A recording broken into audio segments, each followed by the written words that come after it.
तो आपकी दुआओं की ज़रूरत है, इंशाल्लाह ठीक हो जाएगा। ठीक है, अच्छा आज लेक्चर नंबर 6 है आपका।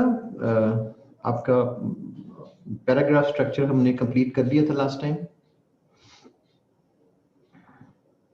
ओके, और आज हमारा जो काम है वो आमीन जी इंशाल्लाह। आज है lecture number 6 cohesion and coherence, और उसको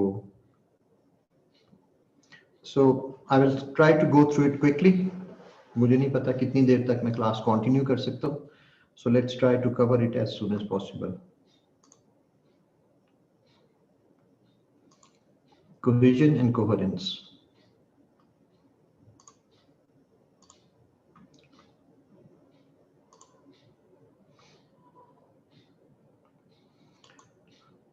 अब आपने जबकि बाकी जो है ऐसे राइटिंग के अंदर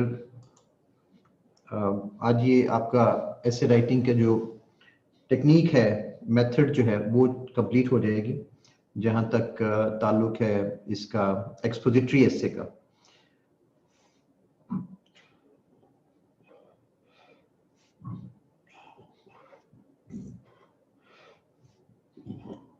आप ऑलरेडी कंप्लीट कर चुके हैं आउटलाइन राइटिंग, और उसके बाद introduction writing, thesis statement, and then the body paragraphs.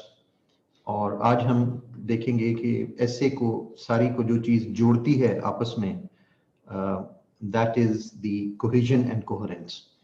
तो ये एक बड़ा बेसिक एलिमेंट है ऐसे राइटिंग का। अक्सर औकात इसको लोग ओवरलुक कर जाते हैं, और अक्सा मजीद पूछ रही हैं आउटलाइन में थीसिस स्टेटमेंट फ्रेज फॉर्म में लिखनी है। नहीं भाई, थीसिस स्टेटमेंट तो बस एक थीसिस स्टेटमेंट होती है, उसकी फ्रेज फॉर्म तो कोई नहीं, उसकी शॉर्ट फॉर्म तो कोई नहीं होती। थीसिस स्टेटमेंट के 3 सेंटेंसेस होते हैं, वो कंप्लीट ही लिखने होते हैं आउटलाइन में भी और उसी तरह से इंट्रोडक्शन में भी। तो उसको तो शॉर्ट नहीं किया जा सकता, थीसिस स्टेटमेंट को वो पूरी ही लिखनी होती है।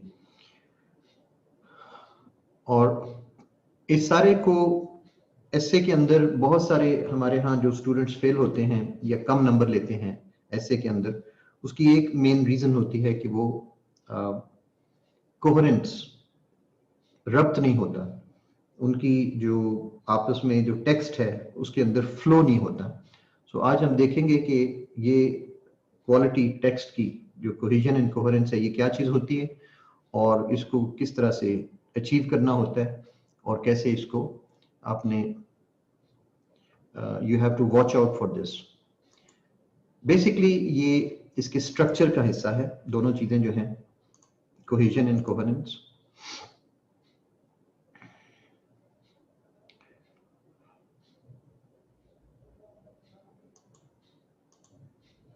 Cohesion and coherence are highly important ingredients of an essay. अब यहाँ पे इस चीज को जरा अंडरस्टैंड कर लें कि इंग्रेडिएंट्स क्या चीज होते हैं। इंग्रेडिएंट्स वो हैं जिनसे कोई चीज बन के मिक्सचर के एलिमेंट्स जो हैं। अब इंग्रेडिएंट्स की एक और स्पेशल चीज ये होती है कि एक दफा ये मिक्स हो जाए तो फिर इनको सेपरेट नहीं किया जा सकता किसी चीज से। हम इसलिए कहते हैं कि कोहेजन एंड कोहेरेंस एसे की इंग्रेडिएंट्स हैं, क्योंकि ये एसे के बनाने के अंदर, उसके स्ट्रक्चर के अंदर, उसके लिखने के अंदर शामिल होते हैं। इनको बाहर से जो है वो एक्स्ट्रा ऐड नहीं किया जा सकता। These are mostly the hidden and intrinsic aspects. ये मतलब हम ये नहीं कह सकते कि एसे को देख के कि इसके अंदर अच्छा जी ये जो लफ्ज लिखे लगे हुए हैं ये कोहेजन है, ये कोहेरेंट वर्ड्स हैं और इस तरह की चीजें, ये बेसिकली उसके स्ट्रक्चर के अंदर ही शामिल होते हैं। और इनको हम कोहेसिव टाइज फॉर एग्जांपल जो वर्ड्स होते हैं उनको पॉइंट आउट हम करते हैं, जिक्र होता है इस चीज का, लेकिन या कोहेरेंस वर्ड्स जो हैं एसे के, वो कहा जाता है कि जी ये वर्ड्स कोहेरेंस के हैं, इनके जरिए कोहेरेंस पैदा की जा रही है एसे में। But then these can not be imposed on an essay. ये पॉसिबल नहीं है कि इनको जबरदस्ती जो है वो ऐसे के ऊपर इम्पोज किया जाए बाहर से, और उसको जैसे हमारे यहाँ एसेस के अंदर करते हैं लोग कि जी फर्स्टली, सेकंडली, थर्डली, फोर्थली वो पैराग्राफ से पहले लगाते हैं, और कहा यह जाता है कि ये कोहेरेंस वर्ड्स हैं, जो कि गलत चीज है। नंबरिंग करने से तो किसी चीज के अंदर तरतीब नहीं आ जाती ना।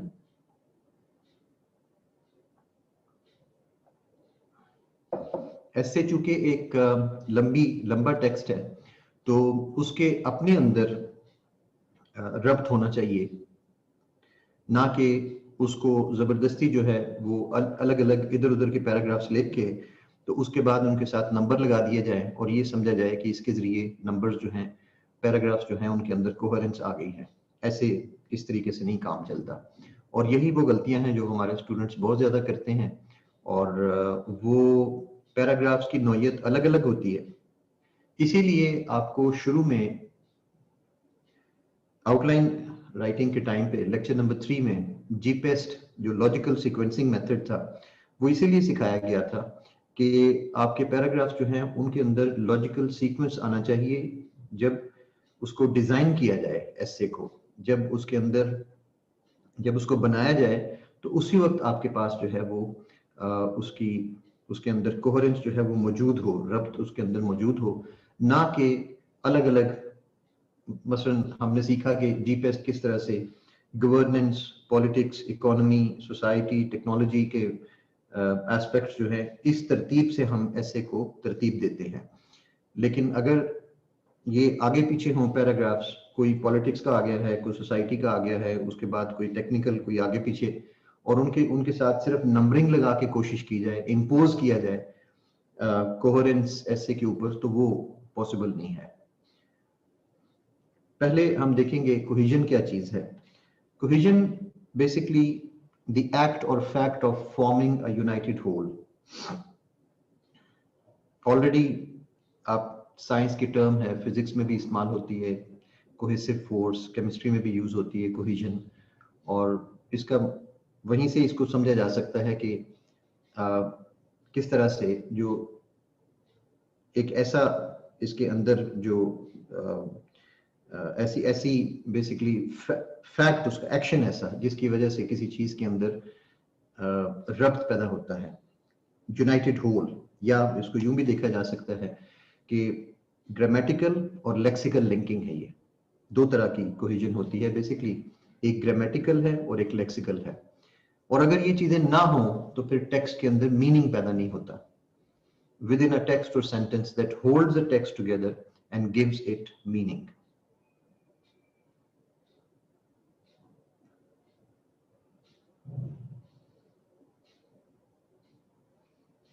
ये है बेसिकली इसका दो तरह की, मतलब कोहेजन किस तरह पैदा होती है, एक ग्रामर के जरिए और दूसरा उसकी लैंग्वेज के जरिए।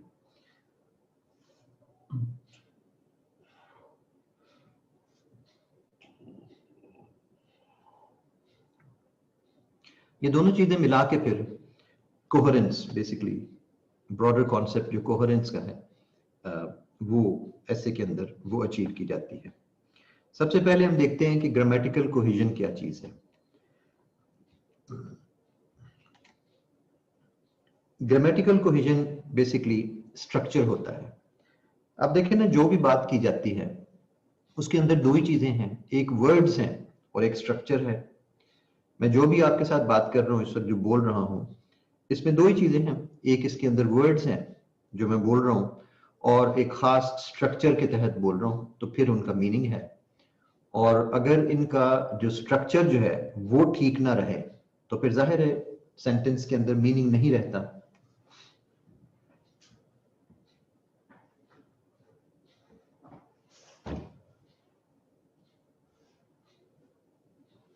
फॉर एग्जाम्पल, मैं अक्सर वो मिसाल दिया करता हूँ एक गलत सेंटेंस की, कि वो मतलब वो कहते हैं जी, didn't I tolding you already, didn't I tolding you already. अब इसमें कोई समझ ही नहीं आती कि डिडंट आई वो कहना क्या चाह रहा है, कि फ्यूचर लगाना चाह रहा है, पास्ट लगाना चाह रहा है, वो क्या कहना चाह रहा है। सॉरी, और उसके अंदर वो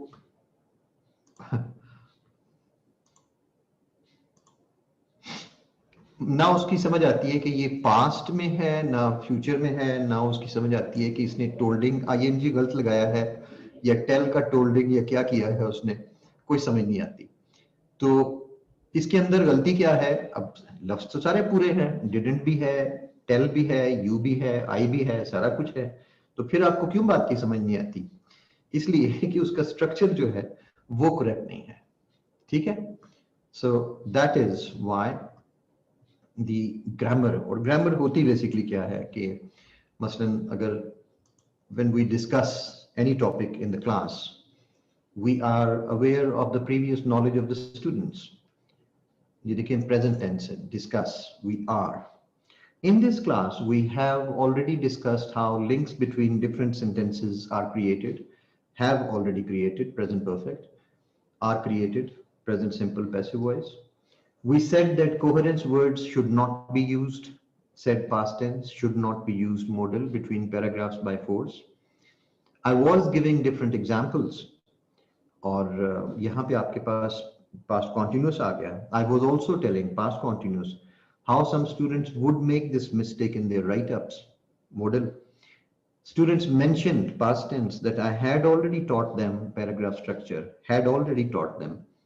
Past perfect.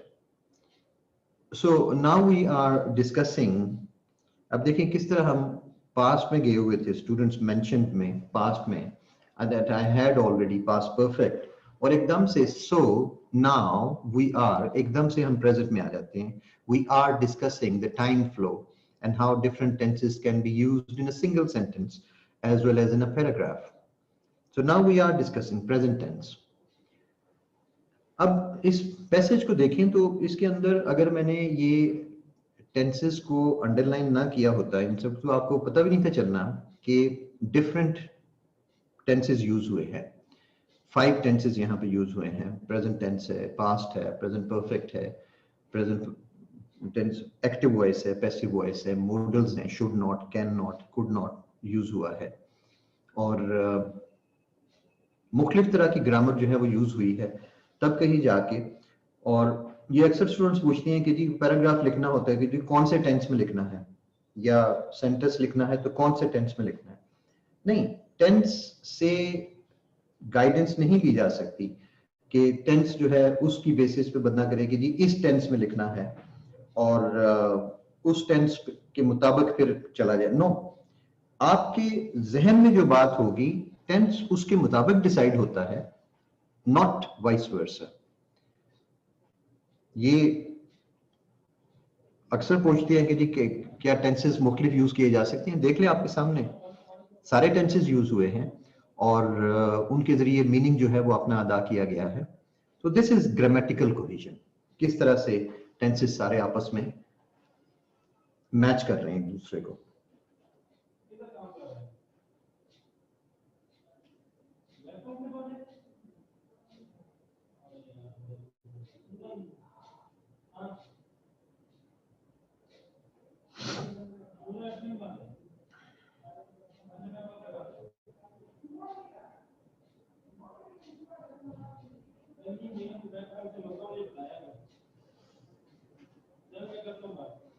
So this is grammatical cohesion. एक लेक्सिकल कोहेजन होती है जिसके अंदर एक थोड़ा सा जरा मजीद एक्सप्लेन करना चाहूंगा। Grammatical cohesion, nobody is certain about the pace at which global warming is taking place. In the past, it was believed, past tense, that believed that the speed of the receding glaciers was up to a certain point. But statistics have proven it wrong. Now, is taking place, present tense, present continuous. It was believed, past, glaciers was up to a certain point. But statistics have proven, और क्यों ही उसको हमने present के साथ उसका दोबारा जिक्र करना है, so it will become present perfect. On the other hand, the rising temperatures in different parts of the world are also proving, present tense में चल रहे हैं, previous theory is wrong. A recent study has shown that और किस तरह से present की जो चीज कंप्लीट हो चुकी है वो प्रेजेंट परफेक्ट में. The July 2019 was the warmest month in the recorded history of this planet. Will this trend continue in near future also, or will the speed of global warming escalate? So, future tense भी आ गया इसके अंदर. अब देखें text के अंदर अपना एक टेक्स्ट का अपना फ्लो है, इंफॉर्मेशन है, अपना ओपिनियन दिया जा रहा है, और उसके अंदर किस तरह से टेंसेस जो हैं वो प्रेजेंट, पास्ट, फ्यूचर वो मिक्स हो रहे हैं. ये है ग्रामेटिकल कोहेजन, जिसकी वजह से सारा टेक्स्ट जो है वो मीनिंगफुल है.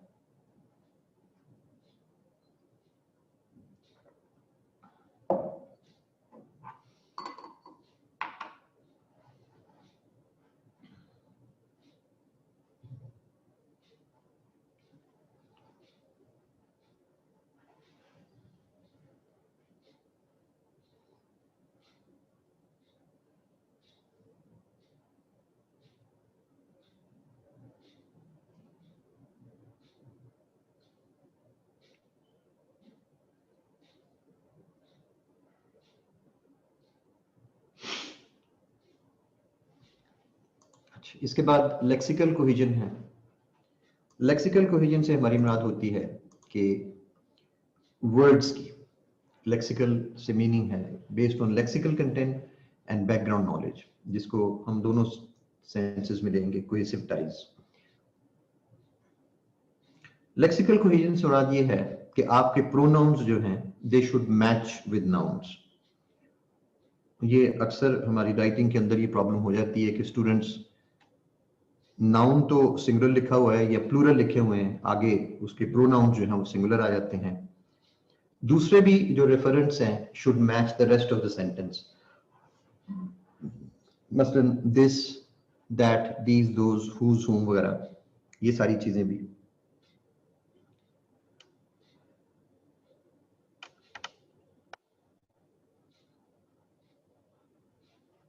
अब ये नहीं हो सकता कि सेंटेंस जो है वो दिस से शुरू हो जाए या दैट से शुरू हो जाए. अब जाहिर है पैराग्राफ के अंदर कोई और चीज मेंशन होगी, कोई और जो है वो पहले किसी चीज का जिक्र किया जाएगा तो फिर उसको दिस कहेंगे ना नेक्स्ट टाइम, या दैट कहेंगे, या दीज या दोज. ये भी अब प्रॉब्लम आती है कि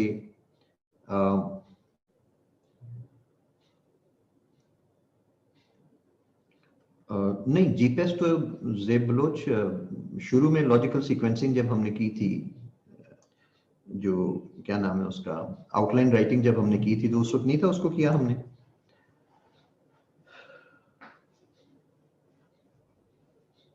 अच्छा, जीपेस्ट हमने उस वक्त मेरा ख्याल रह गया था आप लोगों का. ठीक है, ठीक है, नो प्रॉब्लम, वो मैं कर देता हूँ, कर देता हूँ. जीपेस्ट 5 जो है चलिए एब्स्ट्रैक्ट में है. असद शाह कहते हैं कि किया था. नहीं, 10 इंडिकेटर्स और फायर अलग, वो बाद के हैं. फिलहाल जो है तो ये असद शाह ने कहा किया फिर जीपेस्ट. गवर्नेंस, पॉलिटिकल,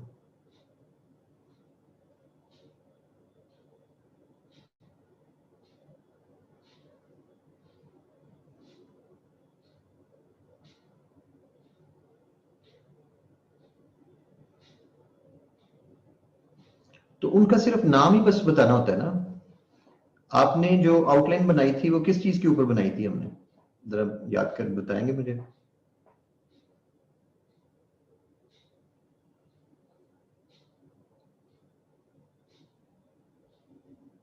वाटर क्राइसिस पे. तो वाटर क्राइसिस के आगे हमने उसकी अरेंजमेंट नहीं थी कि ये गवर्नेंस का पॉइंट है, ये पॉलिटिक्स का पॉइंट है, ये इकोनॉमी का है, ये सोसाइटी का है, नहीं था किया. ठीक है, ठीक, ठीक, ऑल राइट.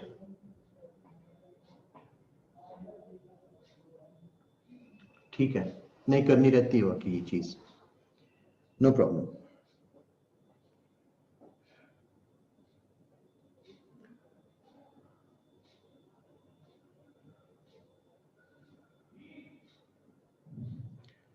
नहीं स्टूडेंट्स, मुझसे बैठा नहीं जा रहा.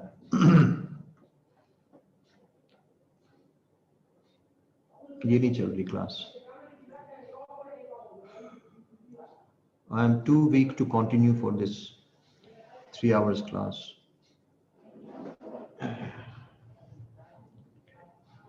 मैं 15-20 मिनट बैठा हूँ और आधा घंटा and I'm down.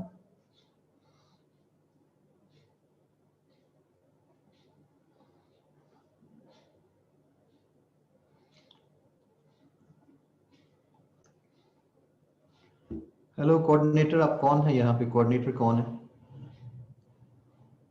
यार? मुझसे क्लास नहीं चल रही। I am not feeling well. Coordinator कौन है आज? नवीद अंजुम है, आसन है, कौन है?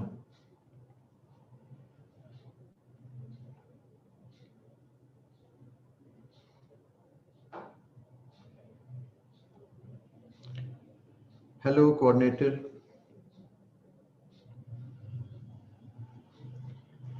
यार ये जरा इन्फॉर्म कर दीजिएगा उनसे, मेरी तबीयत ज़्यादा ख़राब है, मैं नहीं क्लास नहीं पढ़ा सकता। I am sorry.